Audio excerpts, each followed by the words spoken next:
terribly painful process.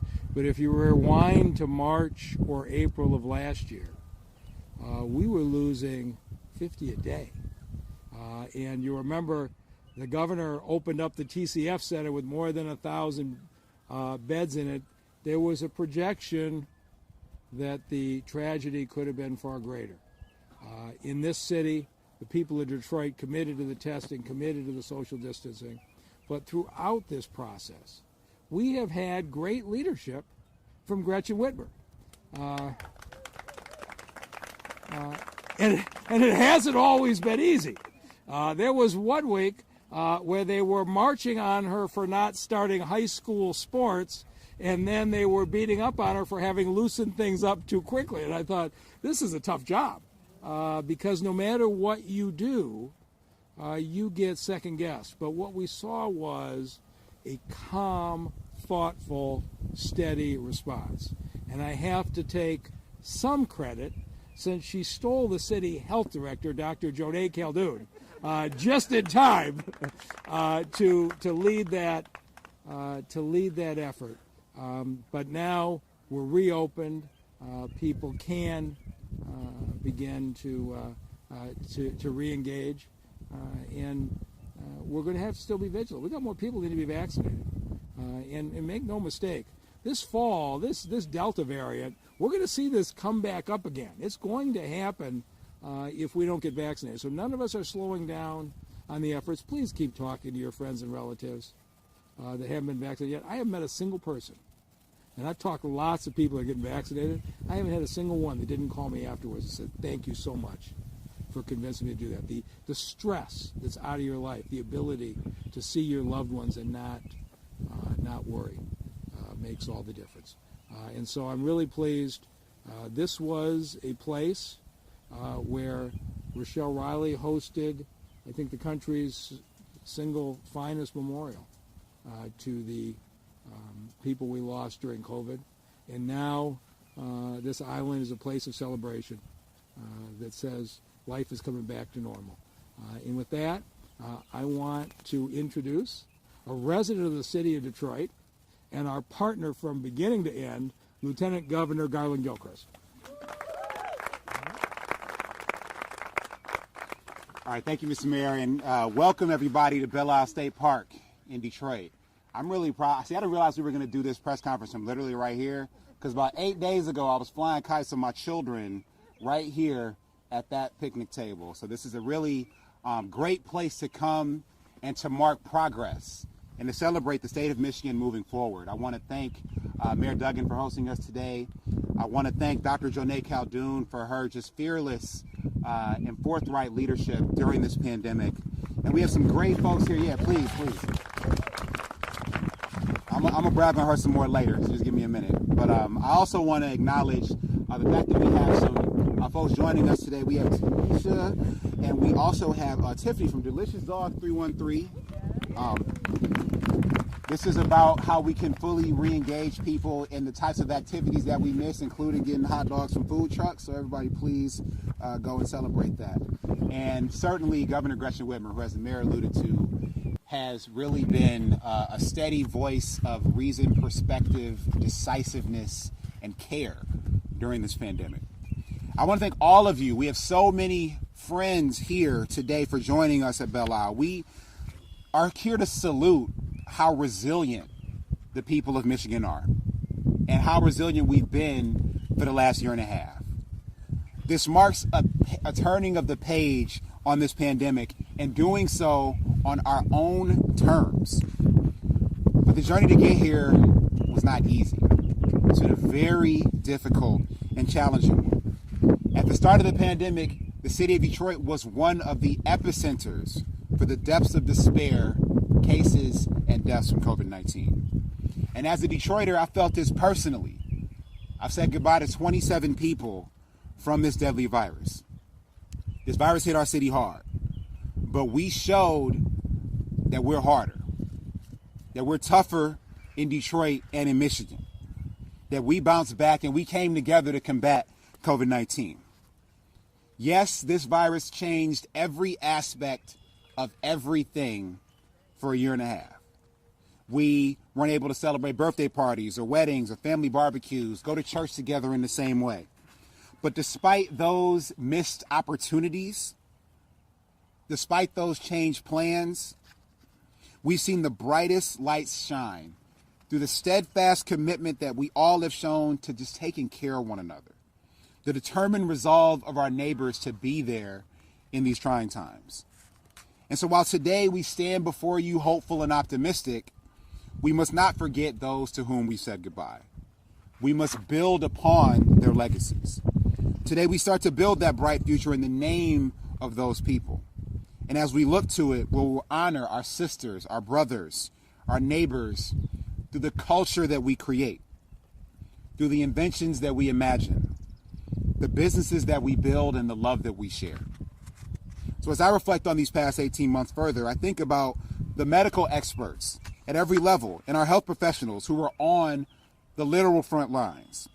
I think about the bus drivers who transported people to their jobs, the utility workers who kept the lights on, the internet working and connected. I think about the employees who stocked shelves at grocery stores and drugstores. I think about the educators who transformed from in-person learning to virtual instruction literally overnight. When COVID-19 began, we didn't have a roadmap. We didn't have a playbook. We didn't have a script about how to handle this situation. We had to make difficult decisions, but we were guided by facts, evidence, science, data, and it saved lives. We supported families and small businesses. We stood by our first responders and the people who never stopped going to work every day. Our focus has always remained on protecting public health and public safety for every person who lives and works in Michigan, because our people are our everything. We would not be standing here today on Belle Isle without Michiganders from all walks of life stepping up, standing tall, and doing their parts. So while Michiganders adapted, we pulled together, we showed just how resilient we could be, and I'll forever be inspired by the kindness and determination that so many people shared through these stressful times. Millions have literally rolled up their sleeves to get the COVID-19 vaccine. It's been even more safe and more effective than we first thought. And that has enabled us to make the changes that launched today ahead of schedule. The words public health have a new meaning today as we move toward our new normal. Members of the general public actually understand what that means now when they're paired together in the way that we didn't before. Public health officials, including Dr. Khaldun, are some of the most watched and listened to people and respected folks in American life, and they should be. COVID-19 has given more clarity to just how important public health is. It binds us together amongst our collective well-being. And as we studied and learned about the impact of COVID-19 on public health, we saw the disproportionate havoc that it had on communities of color. And as the chair, being appointed that chair by Governor Whitmer to the Michigan Coronavirus Task Force on Racial Disparities, I'm proud of the leadership role and the progress that Michigan has made toward eliminating COVID-19's disproportionate impact on Black Detroiters and other Michiganders of color. But that work is both fragile and unfinished. We've come a long way, but there are still many Michiganders living in the wake of centuries of racial injustice that have led to these health disparities. That is why Governor Whitmer and I remain committed to reducing racial disparities of all kinds: economic, educational, health, and social.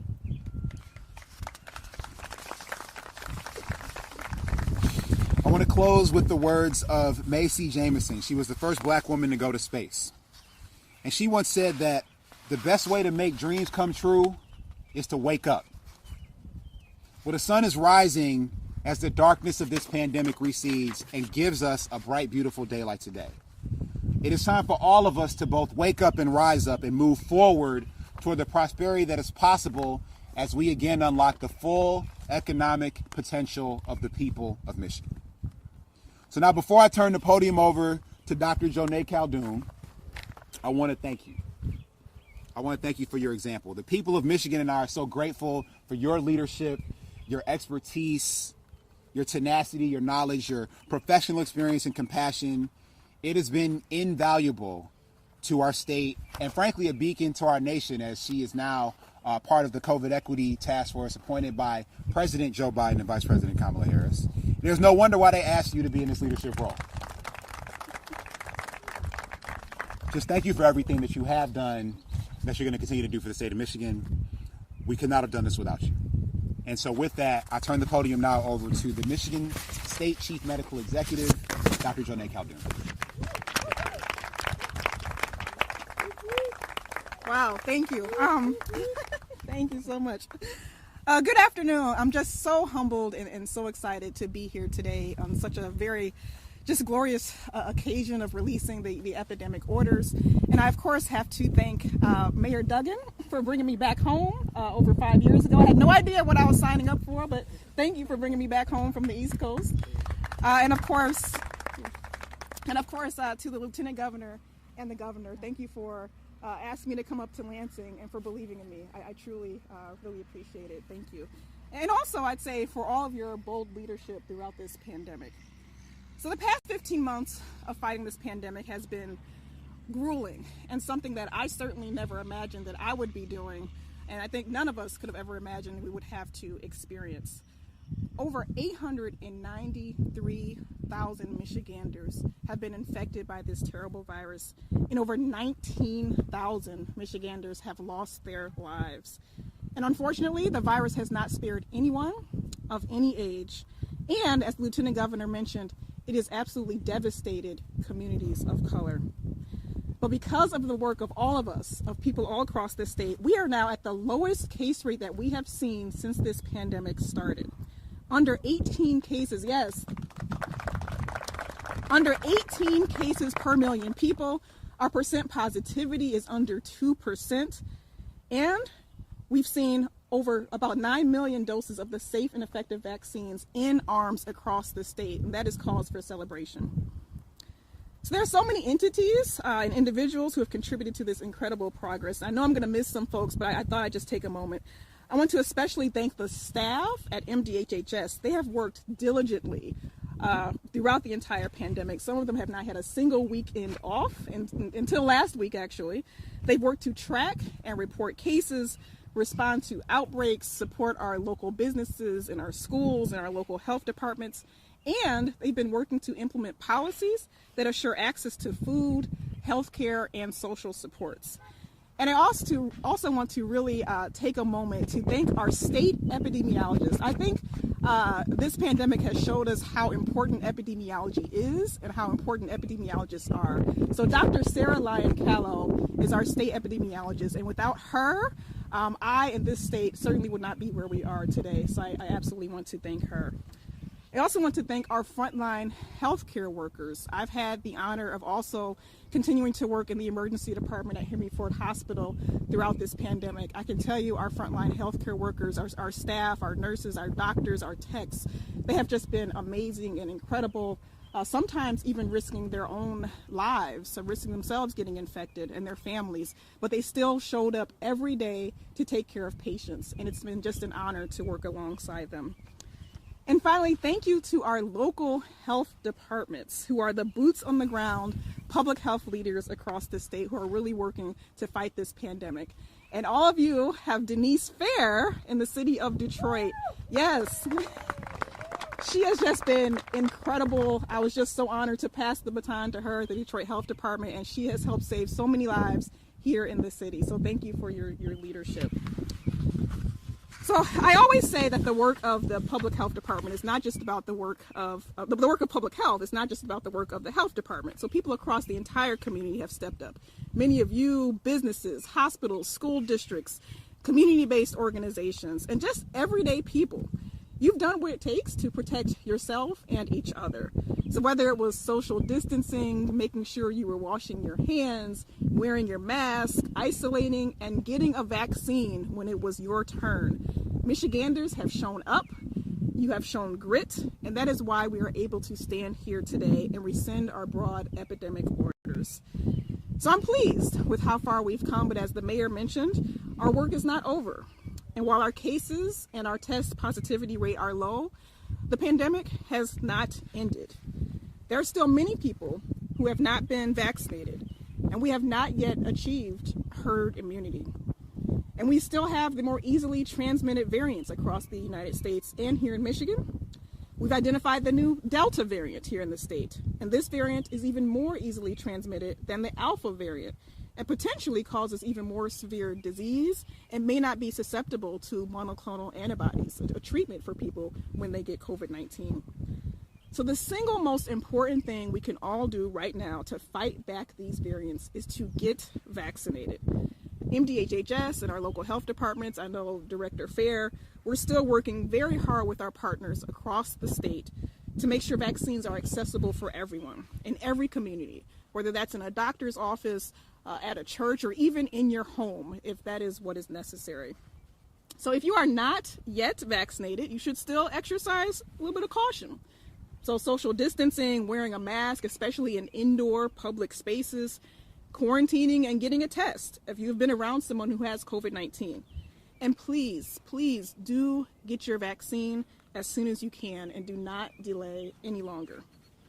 And for those of you who are vaccinated, your risk of getting the virus is very low. And I'm so pleased to see all of us here, many of us without masks on, because we are confident, we are comfortable, because we're outside and we're vaccinated and we are protected.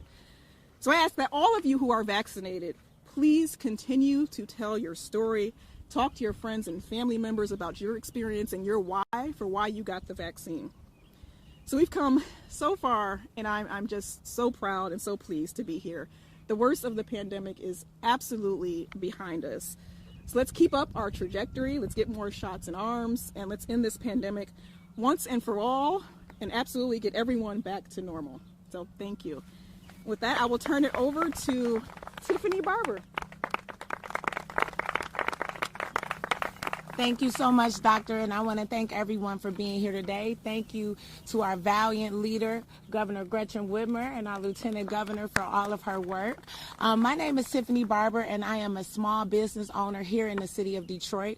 I was one of the oldest vendors with the city of Detroit for 15 years, having a hot dog cart in downtown Detroit, amongst other businesses. And with COVID-19 and Corona, it really ravaged and devastated my business. We had to shut down at our location due to so many closings and just safety risk. And with that being said, the state of Michigan came in handy by providing grants for us for not only PPE, but also training that allowed me to change my business model from an everyday model to event-only model and keep my employees safe, who I've had for years, and continue to employ young college students and young women and allow them to still have income in their life. We are so thankful to our state for providing that guidance to us and allowing us to be safe. Of course, our business took a hit like so many other small businesses, because I am the true definition of a small business owner with a few employees, but we were able to stay alive. We were able to stay around. We were able to stay open, and we are so thankful to the guidance of our state and of our leader for allowing us to have that. I just want to close by saying we don't have to stay where we start, like my shirt says. Just because at one point in time we're in a bad place, that doesn't mean we'll always stay there. And if we continue to do efforts like we're doing today, we will get through this together. Remember, even though a lot of us was isolated at home, that doesn't mean that we were alone. We were still in this together. And I want us all to take that understanding that together, even when separated, is better. Make sure you always stay hopeful, follow your guidance, and I am thankful for all of the resources that my state was able to provide to keep my businesses open, to keep me thriving, and to just keep us all going. So I thank you all for having me at this press conference today. Thank you for hiring my business, Tiffany's Delicious Dogs. And I just want to say to all the small business owners, trust me, it's not over. Just keep going. We're going to get through this together.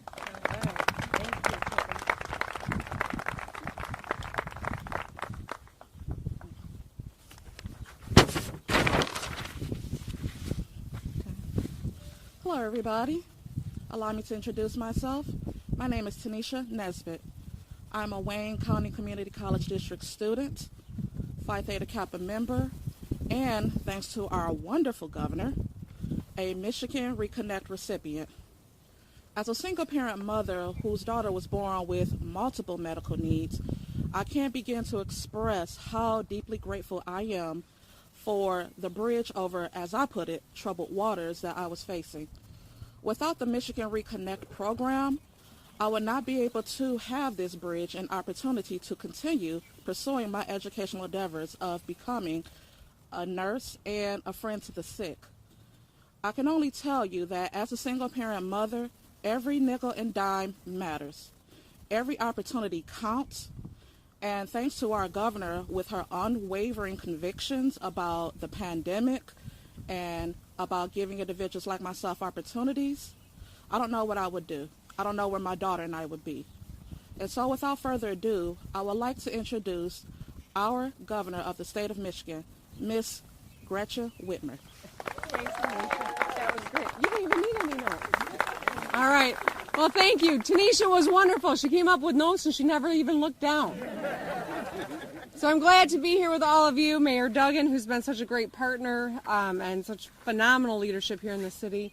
Dr. J, who I stole from you, but I'm so glad, guiding the work that we did every minute. She's the person I spent maybe the most time with, but obviously my partner, the Lieutenant Governor, is right up there, maybe 1 and 2. They're vying for how much quality time we've spent together the last year. We are joined by a number of people here today, and today is an exciting, happy, joyful moment.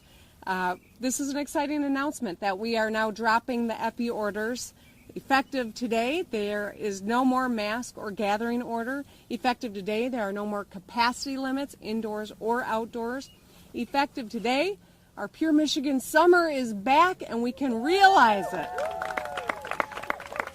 So we wanted to come to beautiful Belle Isle to acknowledge this momentous moment, to celebrate how far we've come, to honor those who we lost in this tough, awfully hard year for all of us, but to be here together and to be joyful, mask-free, and to be able to greet one another in ways that we couldn't over the past year. Now, I know we've started so many conversations with, how are you coping or how are you holding up in these unprecedented times, right? And there's a reason. It's been a grueling 15 months. I think Dr. J used the word grueling. That is the perfect word. We've all been pushed to our breaking points, physically or emotionally, mentally. Many of us have lost loved ones. I'm still thinking about so many friends that I lost over this last 15 months, and we're tired, just exhausted. And yet, this pandemic was relentless and exposed and exacerbated so many underlying challenges that were there before the pandemic and will continue to be there after the pandemic. So it centers the work that we've got to do. But we're also inspired by incredible acts of heroism and grace and kindness that we saw. Communities coming together, people delivering food for relatives or neighbors who were homebound. It was thousands of essential workers that stayed on the front line. And it's really exceptional and worthy of our gratitude and acknowledgement. We've got to do more than just thank our essential workers, right? Last year we created the Futures for Frontliners. This is a program that is an opportunity for skills for people who did stay on the front line, those who stocked our grocery shelves, as the Lieutenant Governor mentioned, or who kept us home and our lights on when we all had to stay home. It's a program that's the first of the kind in America, and I'm hoping other states will copy us. I know lots of governors steal each other's good ideas and never give one another credit, but I'd be happy if others stole this idea. Because this is replicated from the after World War II, when we were able to pay for college and skills opportunities for those who served our nation. That's what this is about. 85,000 Michiganders have been accepted, and over 15,000 are already currently enrolled in classes. Our Futures for Frontliners, which Tanisha so beautifully spoke about, is an important ability for people who are 25 and up to get enhanced skills so they can get into good paying jobs. And today I'm proposing that we use $100 million, which is a fraction of the billions that the Biden administration has sent to Michigan, to fully fund Futures for Frontliners.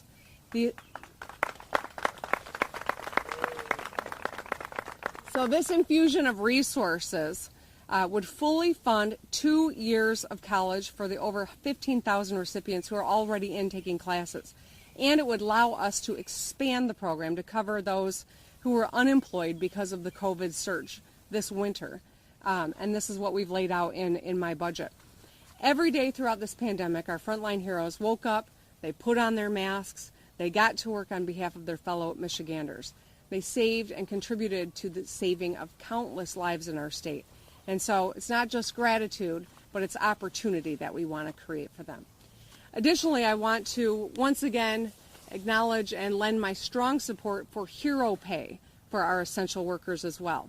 With the billions in federal funding coming to Michigan, a one-time disbursement of hero pay would honor essential workers who selflessly stayed and put themselves at risk to take care of others. I was with SEIU at Mission Point last week talking with nursing care workers who have done so much to support our elderly population. But this is also about teachers and truck drivers and custodians and carpenters and correction officers and nurses and grocery store employees. This one-time hero pay would go a long way toward acknowledging the incredible sacrifice that they made on all of our behalf.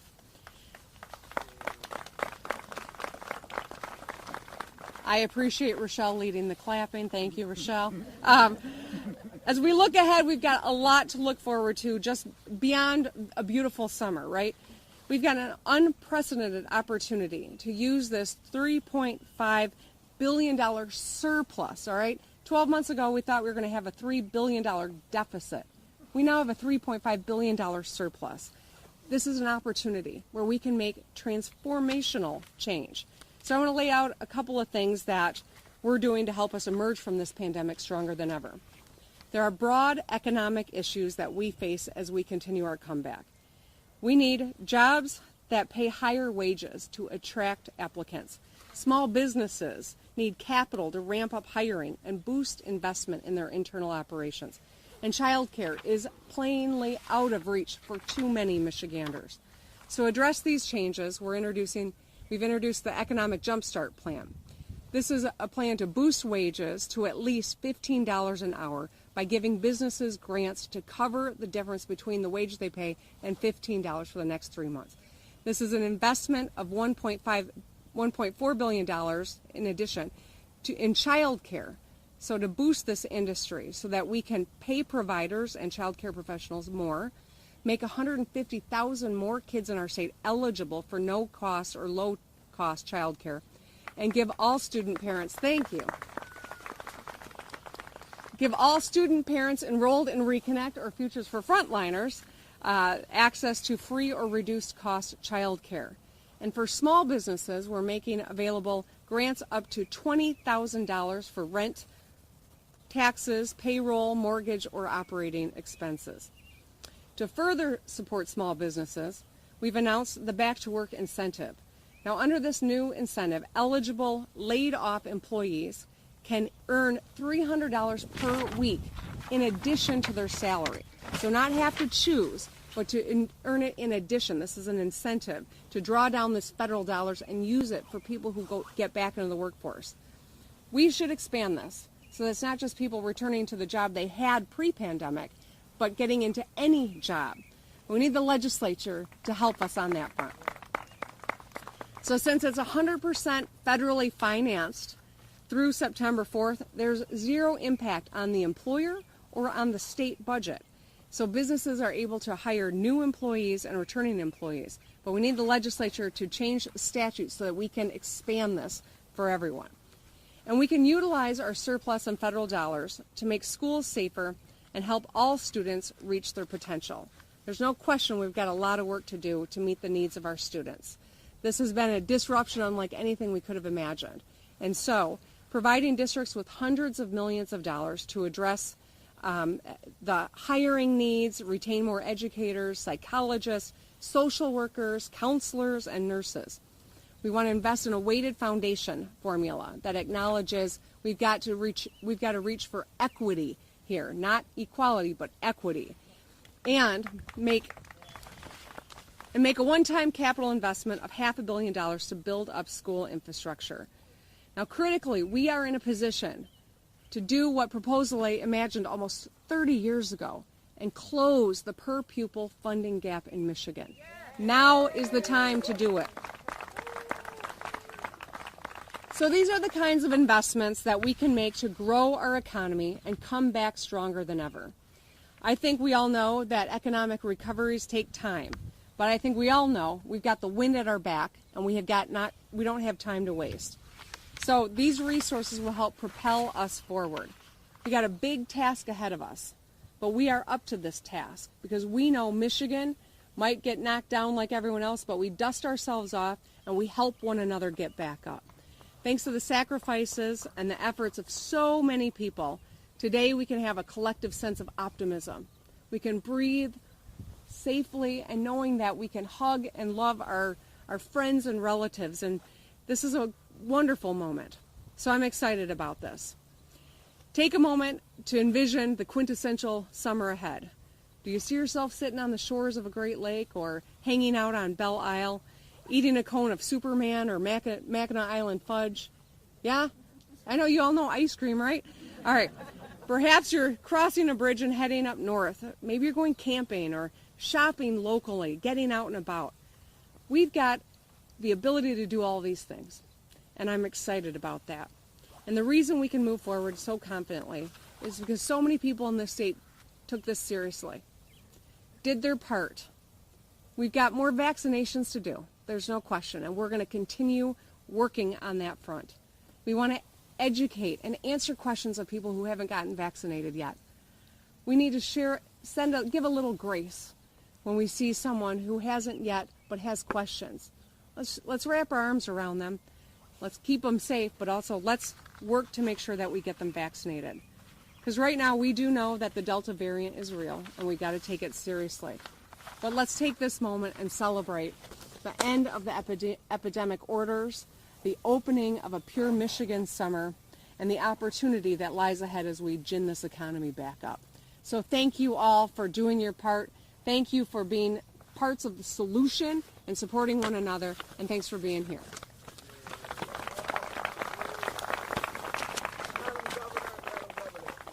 If the incentive to get to the black community is important, why are we not using the black paper for the advertising regarding the vaccination and other things? I know I've tried my best with the smiling faces in your office, but it hasn't worked. So we've done a lot. You know, we saw very early on, thanks to Dr. J's leadership, and I think that's why it's so important that we have real representation in government, empowered representation. Dr. J was one of the first medical executives in the country to see the disparate impact that COVID was having on communities of color. We jumped into action. We created the Task Force on Racial Disparities. We did outreach. We saved thousands of lives, not just here in Michigan. We've done a lot of outreach in the community. I know you've got a specific question because it's personal. I was with 20 black Michigan people yesterday from the press, and none of them have got ads from you or the doctor, let alone he not getting none from the city. But you see them in other papers that you talking about black people, but you won't talk to the black people about black people. The black press, I should say. I think let's continue this conversation. I appreciate where you're coming from. I see and recognize the value in talking right to the people who we're trying to persuade and support, and so that's a conversation I think we should continue after the press conference. We have just a few minutes for questions on the re-engagements or the dumpster. As you're talking about lifting these restrictions, there's also efforts to take away your ability to have restrictions in the future, and we're hearing that they're holding that hostage as they're negotiating the budget. What is your message about the ability to have these restrictions implemented by the governor's office or the health department, and what are the risks with us not at herd immunity yet? So you've asked two big questions. I'll just start with this. We have serious needs across the state, and the federal government has sent us billions of dollars. We need the legislature to appropriate those dollars so they can get to the people that access to health care, or it is students who need support as they get back into school, or it is businesses that were left out of other programs and they need a little help to survive. That's what these dollars are for. And the legislature has not yet appropriated them. We need to get this budget done, and we need to get these federal dollars deployed. Other states are moving faster, and that's precisely why it's important that they can't hold this hostage, because the people of our state need help now. Now, I've told the legislature I'm willing to have all sorts of conversations about improvements we can make to epidemic orders in the future. It'll probably never, ever, never have to be used again under my watch. And I hope no governor in the short term will ever have to even visit these powers. But if they do, they're going to need to act swiftly to save lives just as we did. And that's why I'm going to make sure that governors going forward will have the ability to take action to save people's lives. It will be a Republican governor in the future. There will be a Democratic governor in the future. Every governor before me had these abilities to take action if they needed to. Everyone after me should as well, because the people of Michigan need their chief executive to act when their lives are on the line. State Majority Leader Shirkey, during a television suggested that he didn't see the logic in your administration encouraging people to go back to work and giving them an extra, giving them $300 to help them along. How do you speak to critics who don't see the economic logic in that point of view, in that position? So I'll speak to the general public on this one. People have been laid off. They have had to leave their workplace to take care of kids who are out of school. People have been through an incredible amount of stress. Our federal government came to our aid by sending unemployed people a little extra help so they could keep a roof over their head, keep their water on, put food on the table. This help has been a lifesaver for so many people across our country. Michigan is not unique on that. But the fact of the matter is, so long as we've got lack of access to child care, that's a complete barrier for people getting back to work. So long as people are worried about their health and safety, they're going to have a lot of misgivings about getting back into work. So what we wanted to do was not to say we're going to penalize you for going back to work, but we're going to support you. And you can still draw down this $300, and you can use it as an incentive in addition to your into your paycheck. Now, it's about $1 billion a month that's coming into Michigan.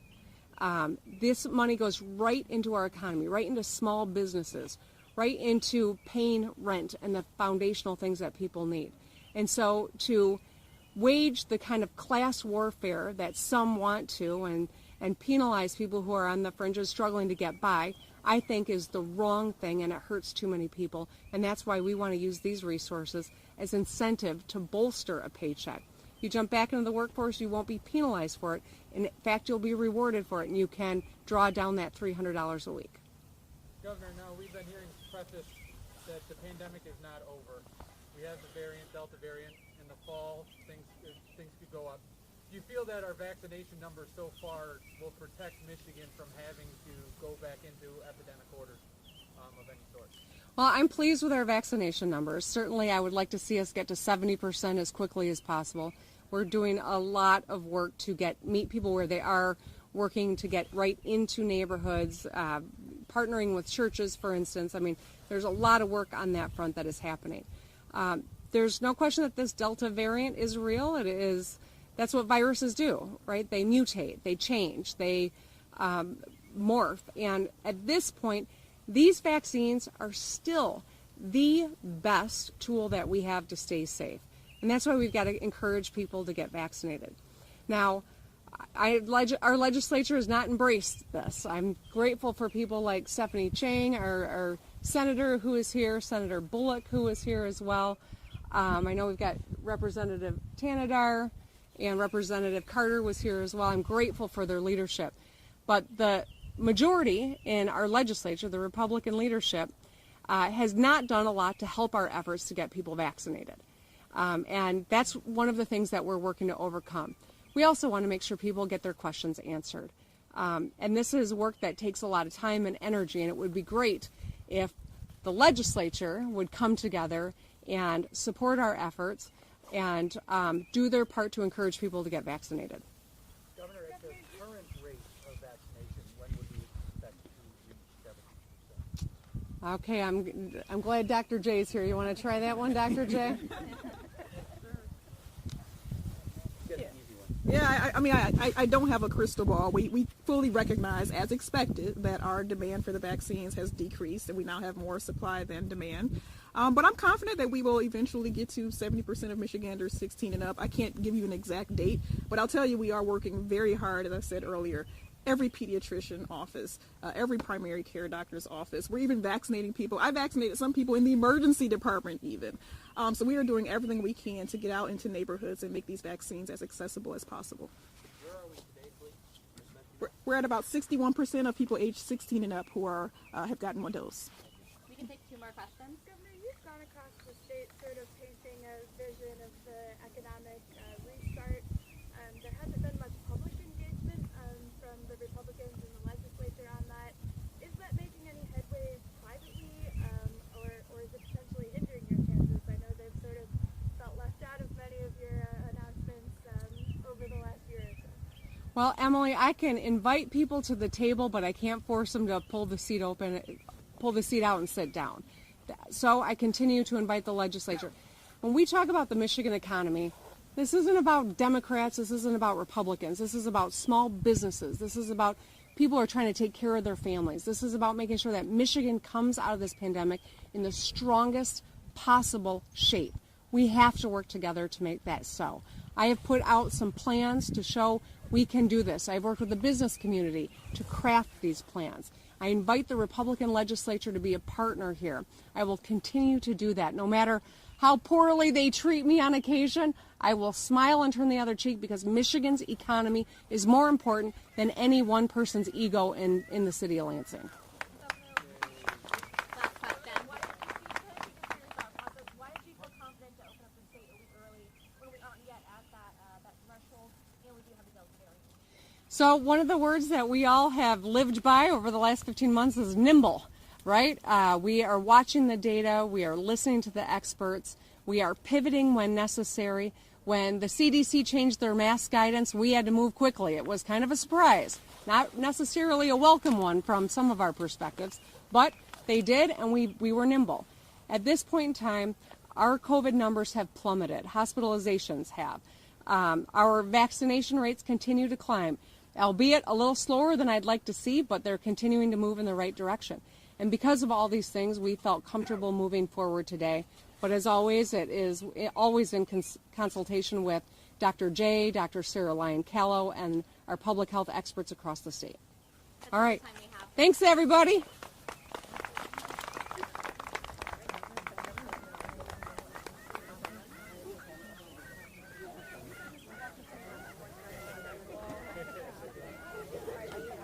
How are you, Rick? Good, thank you. How are you? I'm well, thank you. Oh, shit.